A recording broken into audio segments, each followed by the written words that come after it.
உயிரெழுத்துக்கள். உயிரெழுத்துக்கள் மொத்தம் 12. ஆயுத எழுத்துக்கள் 1. ஆ, அப்பா. அப்பா. அப்பா தான் நம்ம குடும்பத்தை பார்த்துக்குவார். நமக்கு தேவையானதை யார் வாங்கி தருவா? அப்பா தான் சம்பாரித்து வாங்கி தருவார். ஆ, ஆலமரம். ஆலமரம் உலகத்திலேயே ரொம்ப பெருசாக வளரும். ஆலமரத்துக்கு நிறைய வேர்கள் இருக்கும். ஈ, இடியாப்பம். இடியப்பம் பார்க்கறதுக்கு வெள்ளை நிறத்தில் இருக்கும். இடியப்பத்துடைய முதல் எழுத்து ஈ. ஈ, ஈ. ஈக்களுக்கு இனிப்புனா ரொம்ப பிடிக்கும். ஈக்கள்னால ரொம்ப உயரத்தில் பறக்க முடியாது.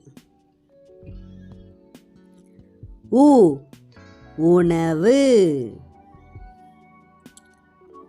உணவுடைய முதல் எழுத்து ஊ. உணவு இருந்தால் தான் நம்ம உயிர் வாழ முடியும்.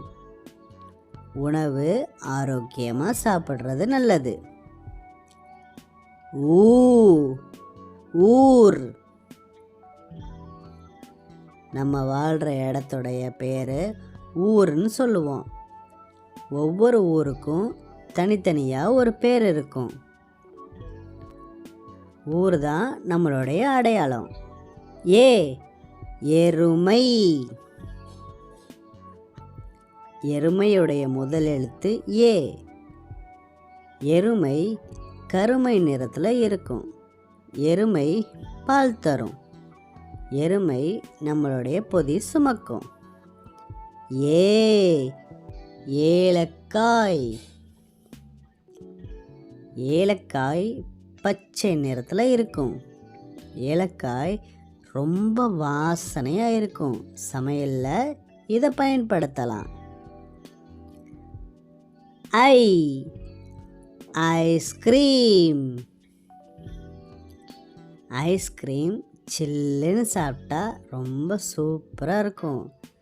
உங்களுக்கு ஐஸ்கிரீம் பிடிக்குமா குட்டீஸ்? உங்களுக்கு என்ன ஃப்ளேவர் பிடிக்கும் சொல்லுங்கள். ஓ, ஒட்டகம். ஒட்டகம் பாலைவனத்தில் ராஜா மாதிரி நடக்கும். நம்மனாலலாம் பாலைவனத்தில் நடக்க முடியாது. ஒட்டகத்துடைய கழுத்து நீளமாக இருக்கும். ஓ, ஓவியம். ஓவியம்னா ஆங்கிலத்தில் டிராயிங் சொல்லுவாங்க. உங்களுக்கு ஓவியம் வரைய தெரியுமா? ஓவியம் பல வண்ணங்களில் இருக்கும். ஔ, ஔடதம். ஔடதம்னா என்ன? மெடிசின். அதாவது நமக்கு உடம்பு சரியில்லைனா நம்ம மாத்திரை போடுவோம் பார்த்தீங்களா? இதுதான் ஔடதம். அக்கு, எக்கு வால். எக்குனா இரும்பு, வால்னா நீளமாக இருக்கக்கூடிய கத்தி. அந்த காலத்தில் ராஜாக்கள் எக்கு வால் வச்சு தான் சண்டை போட்டிருக்காங்க. ஓகே குட்டீஸ், இந்த வீடியோ உங்களுக்கு பிடிச்சிருக்கா? இந்த வீடியோஸை பார்த்துட்டு என்ஜாய் பண்ணுங்கள். அடுத்து ஒரு இன்ட்ரெஸ்டிங்கான சூப்பரான வீடியோவில் பார்க்கலாம். பாய்.